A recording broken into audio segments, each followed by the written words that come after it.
All right, so the last part that I think is that we have to cover is just who is required. So obviously there's some students that when they test into it, we're supposed to put them into it as if we can get it into the schedule, which you're going to talk some about that scheduling. So who's required, and then also for people that may not test into it, but you could just see this really benefiting their college career.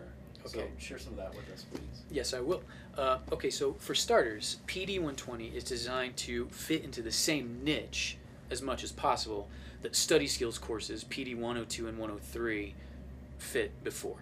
Those courses are going away completely, and this class will fit into the institutional matrix the same way that those courses did. In other words, the same people who are required to take those courses are required to take this one.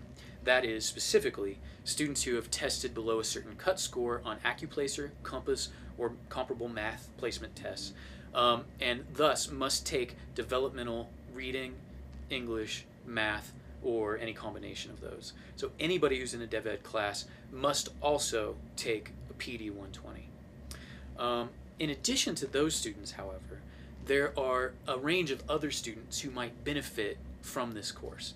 For example, students who are on probation or academic suspension, students who especially see that their academic standing is precarious and know that they need to do something different, people who are maybe trying really hard but have not mastered the types of organizational skills and time management that you as an advisor see are necessary for them to be successful in future semesters.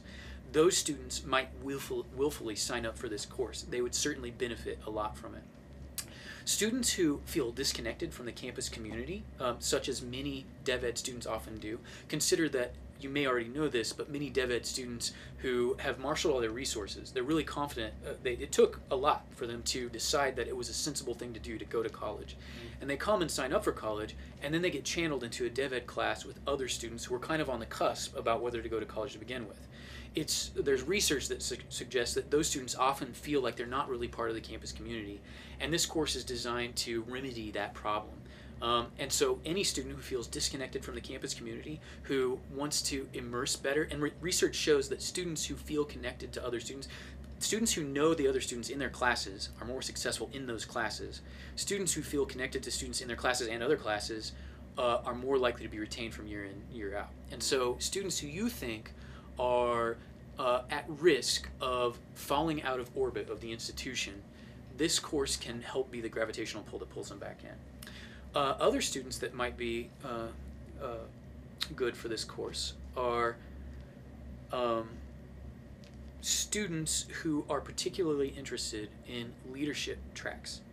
So we hope that this course will be a good springboard inside the PD curriculum to students who want to take on more advanced responsibilities inside the institution. In other words, to be future mentors for incoming students, and also to help organize social events as well as academic and study events for other students in the class.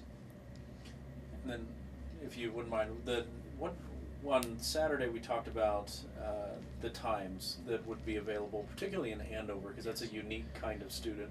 And so I know that you and Phil Sperry talked about perhaps changing some of that to accommodate the Andover student a little better. So That's right. When we first designed the schedule for the fall, we had the false expectation that many Andover students would be able to fit neatly into into twice a week classes on separate days. We now know that that's a rarity. That most students who are in Andover must do it in big blocks of 3 hours. Otherwise, it interferes with the rest of their schedule, where most classes are 3-hour blocks. So we're in the process of revising our schedule to create more 3-hour blocks. That will be forthcoming, so look for updates as we move forward. We also have the potential to design we think one potential solution to this problem would be to design a blended version of this course so that students could meet once a week and do some other work online. And this might solve the problem of the forbiddenness of online classes to some struggling students, because they would have a face-to-face teacher who would then help them learn to be a competent and advanced online student during the space of that class. And it might have that added benefit of preparing students who otherwise might not have been good candidates for online courses to become good online students. So that will not be available in the fall, I'm almost sure. I should say, however, that there are 2 online sections of this class that we have in the docket right now, and that you should continue to follow your instincts about whether you recommend students for the online class based on whether you think it's a good fit for them. That said, please understand that this course will not be your usual online course. It will take special pains to help students conquer the online environment, and it will not be quite so reading based as most online environments are. So in other words, we're going to find ways to adapt all of the in-class face-to-face high engagement strategies that have students talking to each other and talking more than the teacher does. We're going to find ways to adapt those to the online environment. So the class will be engaging in ways that standard online courses typically have not been so far. Okay.